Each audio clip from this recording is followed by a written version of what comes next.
Bienvenue à cette nouvelle session d'information sur KINActu Télévision, la chaîne de prédilection. Merci de nous choisir pour vous informer. Tout de suite, l'essentiel de l'actualité. L'UDPS promet de proposer des hommes et femmes dignes pour répondre positivement aux aspirations du peuple. C'était lors des discussions entre la première ministre Judith Suminwa Tuluka et la délégation de l'UDPS conduite par Augustin Kabouya. Installation du bureau définitif à l'Assemblée provinciale de la province du Haut-Katanga. Ce nouveau bureau sera désormais dirigé par son président Michel Kaboué de la formation politique UDPS.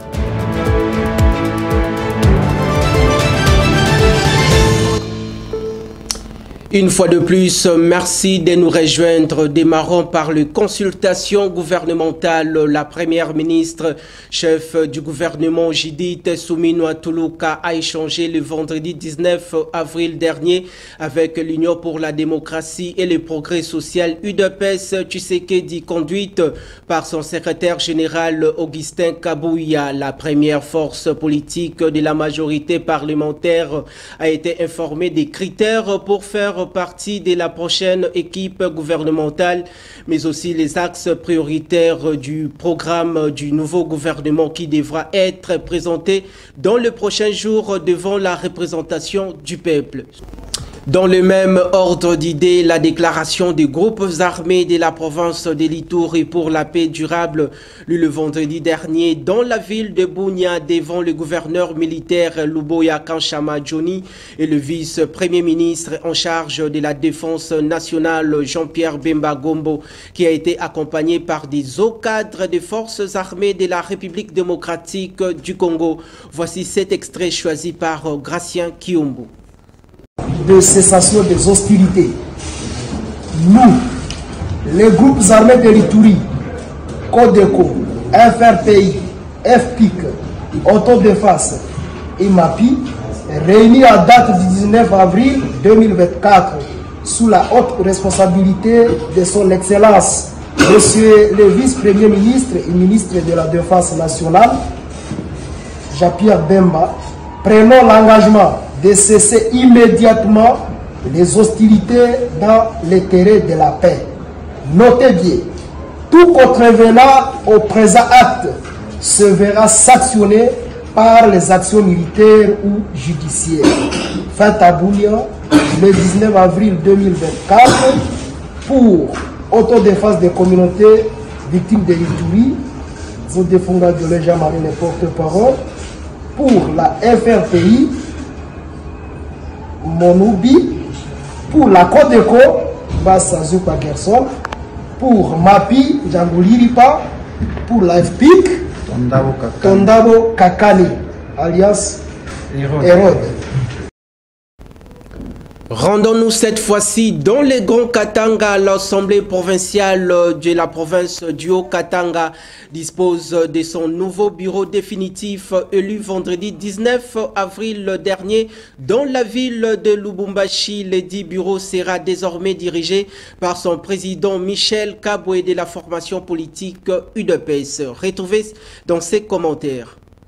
Le député provincial Michel Kaboué Mwamba a été élu le vendredi 19 avril dernier président de l'Assemblée provinciale du Haut-Katanga. Cette élection a été précédée par l'analyse de la pétition initiée contre le bureau d'âge dirigé par Jean Ladislas Umba Lungange. Celui-ci et ses deux secrétaires ont été déchus après une pétition introduite contre cette équipe pour manquement grave et incompétence. Ensuite, les élus provinciaux ont été conviés à la campagne qui a été suivie de l'élection proprement dite, laquelle élection a vu l'élu de Lubumbashi sur la liste UDPS Michel Kaboué Mwamba être voté au poste de président 34 contre 48. Voici le bureau définitif de l'Assemblée provinciale du Haut-Katanga. Président Michel Kaboué Mwamba UDPS, vice-présidente Liliane Komba Maka du recouvrement politique Action des Alliés et Abar A. Rapporteur David Kitondo Mwamba, élu du territoire de Sakanya, pour les regroupements politiques agissant et bâtissant AB. Rapporteur adjoint Kilolo Wumba Samuel, indépendant. Kester Chaumba Mukuna Ahmed, indépendant. Il faut noter que les élus du parti Ensemble pour la République ont quitté la salle de la plénière de l'organe délibérant, accusant notamment leurs collègues de l'Union sacrée de violer le règlement d'ordre intérieur à la suite d'une pétition initiée contre le bureau d'âge. Après cette étape, le bureau définitif devra, avec la Commission électorale nationale indépendante CENI, préparer les élections sénatoriales et celles des gouverneurs et vice-gouverneurs du Haut-Katanga. Poursuivons ce journal avec cette information. Le haut-commissaire des Nations Unies aux droits de l'homme, Volker Türk, a conclu sa visite officielle en République démocratique du Congo avec un message alarmant concernant les activités des forces négatives du M23 répandues dans l'est de la République démocratique du Congo. Voici ces commentaires signés par votre équipe rédactionnelle. Dans son séjour, Volker Türk a rapporté des incidents graves où les forces négatives du M23 a sémé la terreur en tuant et enlevant des membres de la population locale ainsi qu'en ciblant des défenseurs des droits humains, des journalistes et des chefs des communautés. De plus, des recrutements forcés d'enfants dans les rangs du groupe ont été signalés.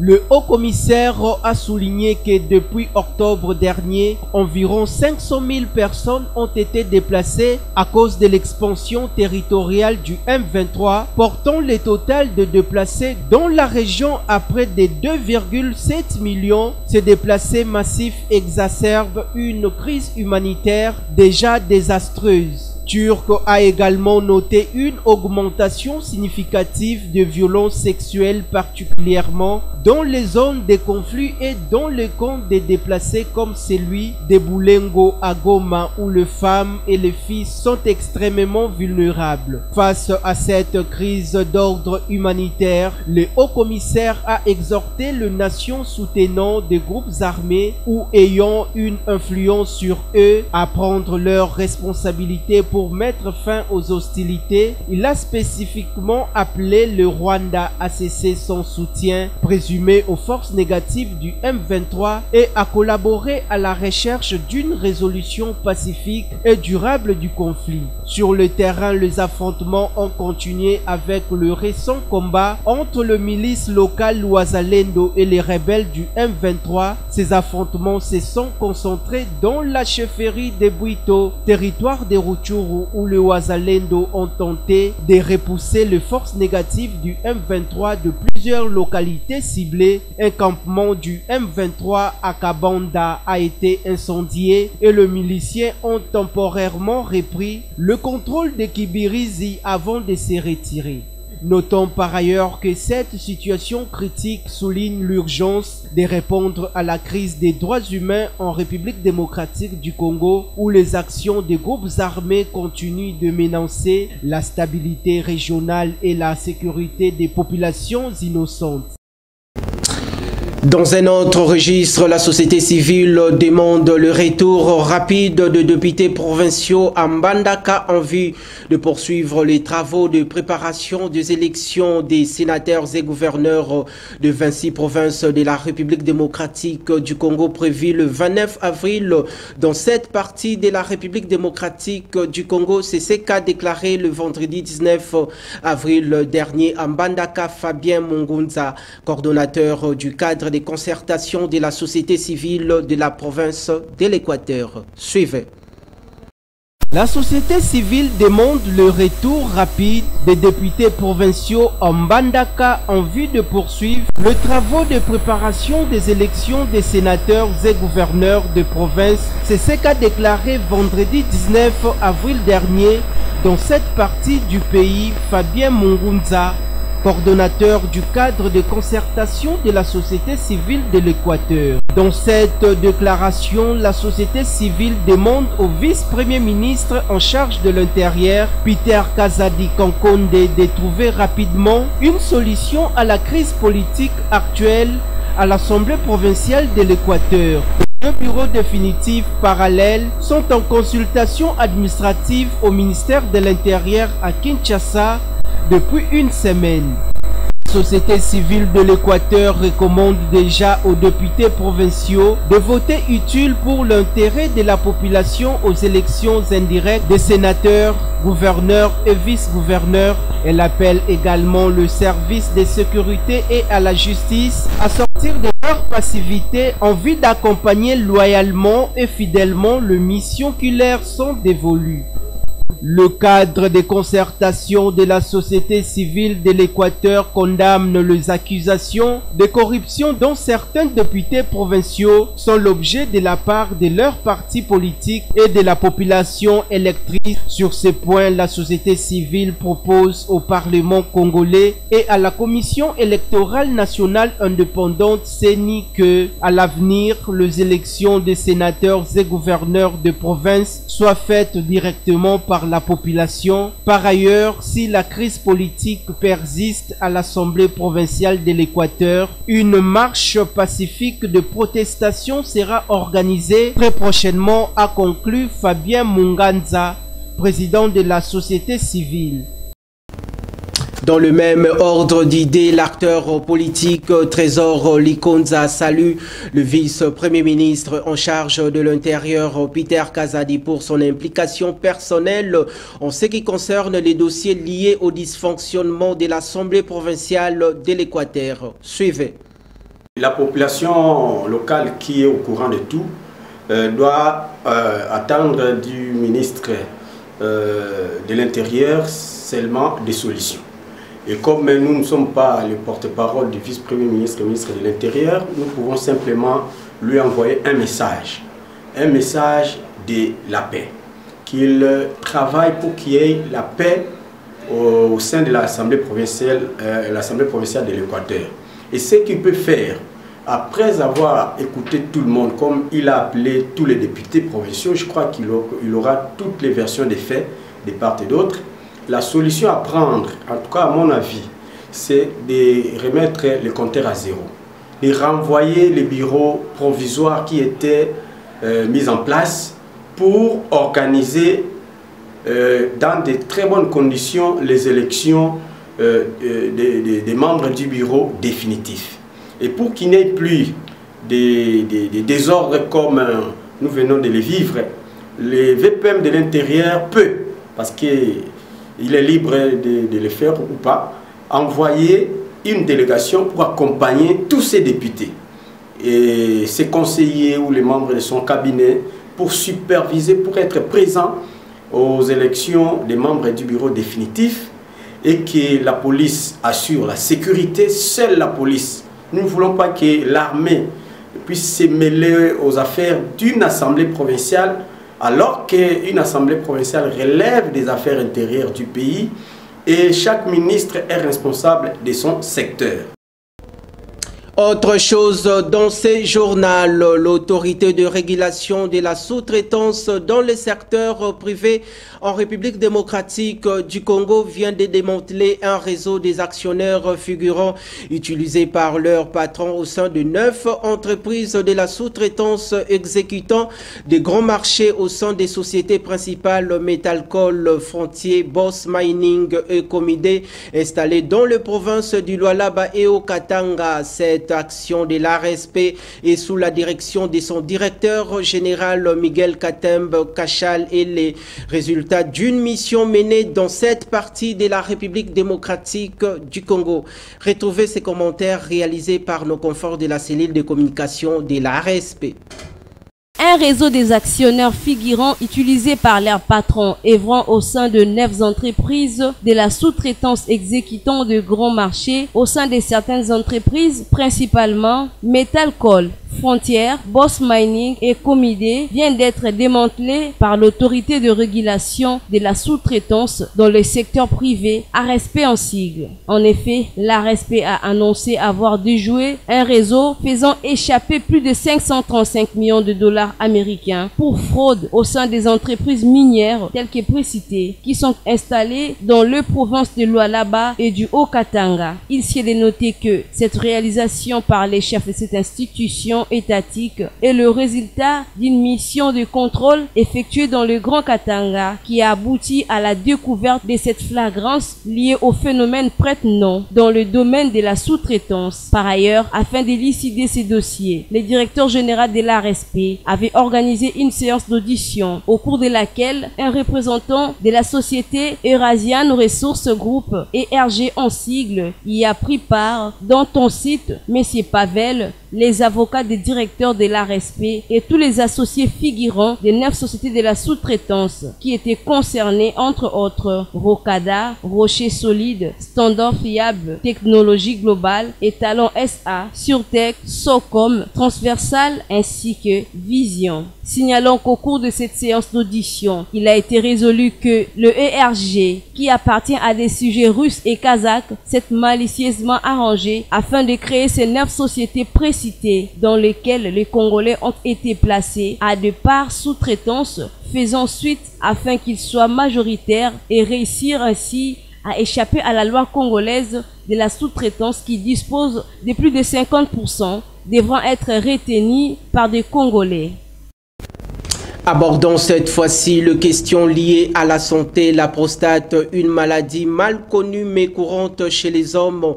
Cette dernière est une inflammation de la prostate, une glande essentielle à la santé reproductive masculine. Cette maladie peut causer des douleurs, des troubles urinaires et même des complications si elle n'est pas traitée correctement. C'est ce qu'explique le docteur Richard Mbembe, spécialiste en santé sexuelle et reproductive. Il répond aux préoccupations des Gratien Kiombo.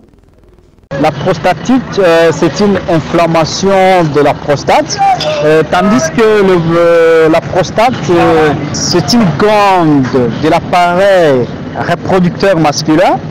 Ça joue 2 principaux rôles: produire les liquides prostatiques qui permet la survie, la maturation et la mobilité des spermatozoïdes, aussi l'éjaculation.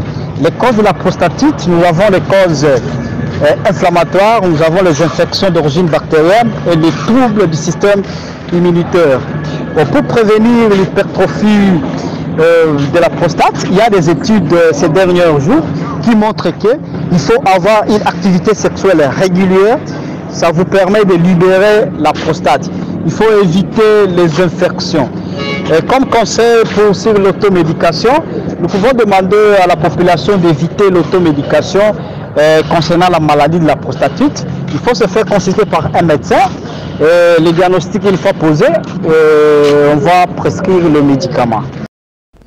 Restons toujours dans ces registres consacrés à la santé. Les États membres de l'Organisation mondiale de la région africaine ont consenti des efforts concertés pour faire face à des menaces posées par la tuberculose dans la région. C'est ce qui a permis de porter près de 70% les taux de diagnostic et de traitement des cas de tuberculose dans la région, un niveau jamais enregistré depuis la nuit des temps. Suivez.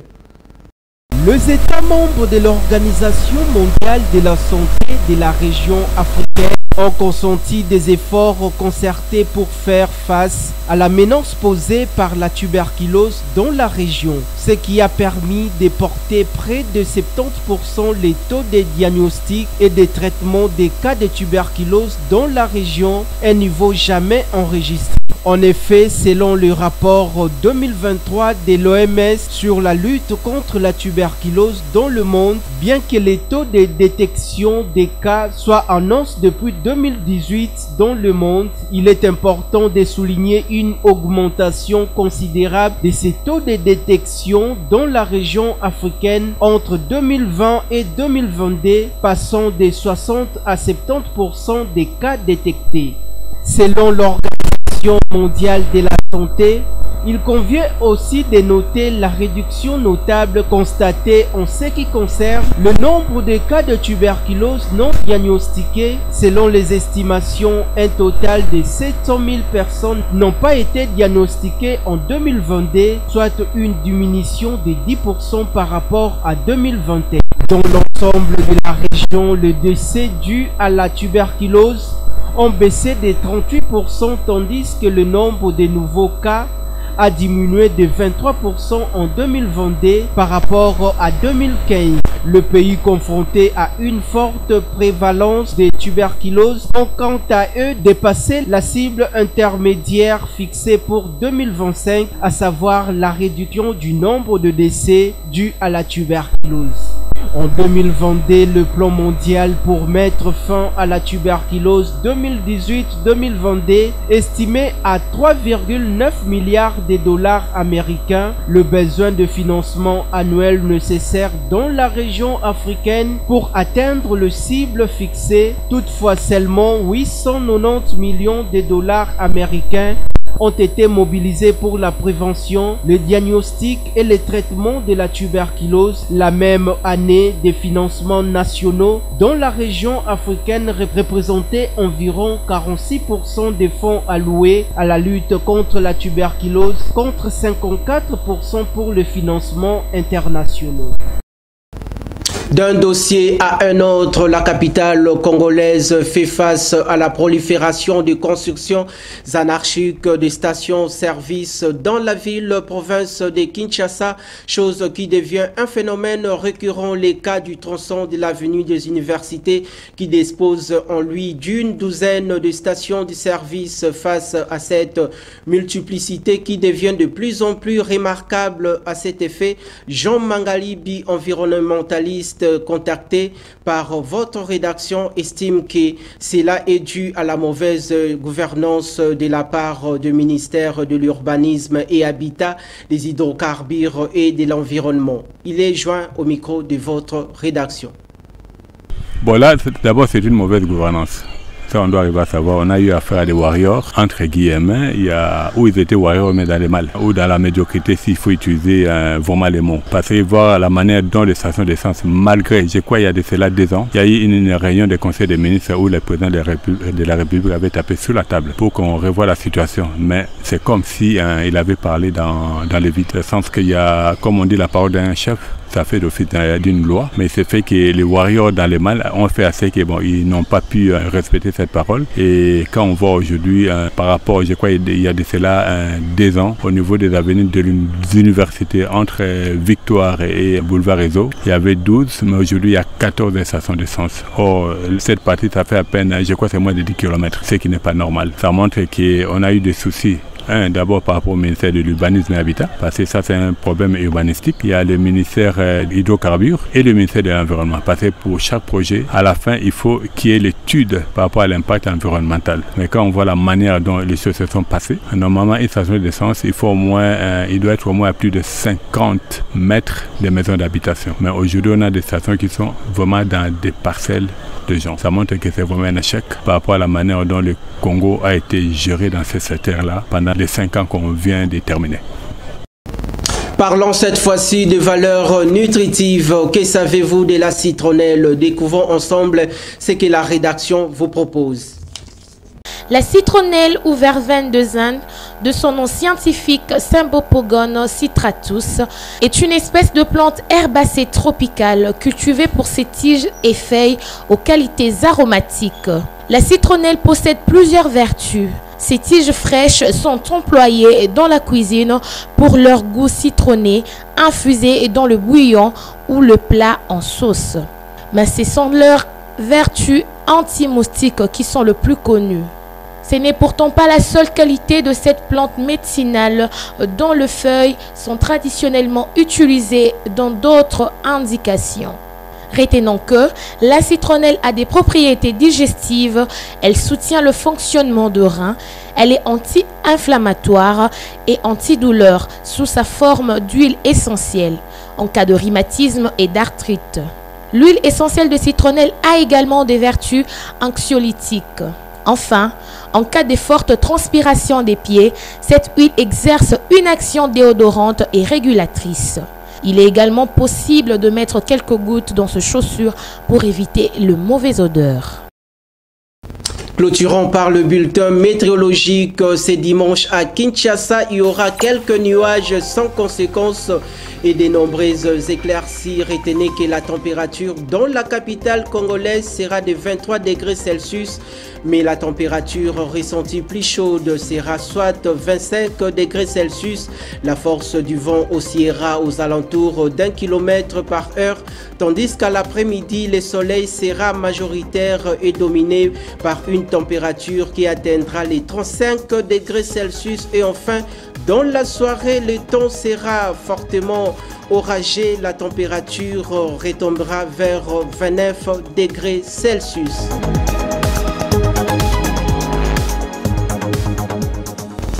C'est déjà la fin de ces rendez-vous informatifs sur nos antennes.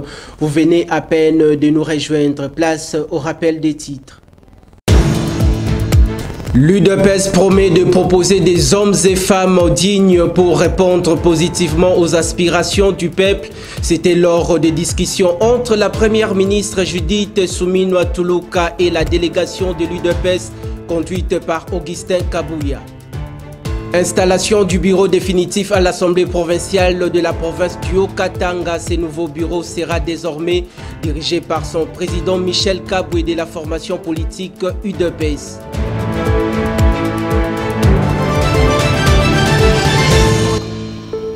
Merci infiniment aux efforts sans relâche de la rédaction en complicité avec la technique. D'ici là, portez-vous bien et excellent week-end chez vous.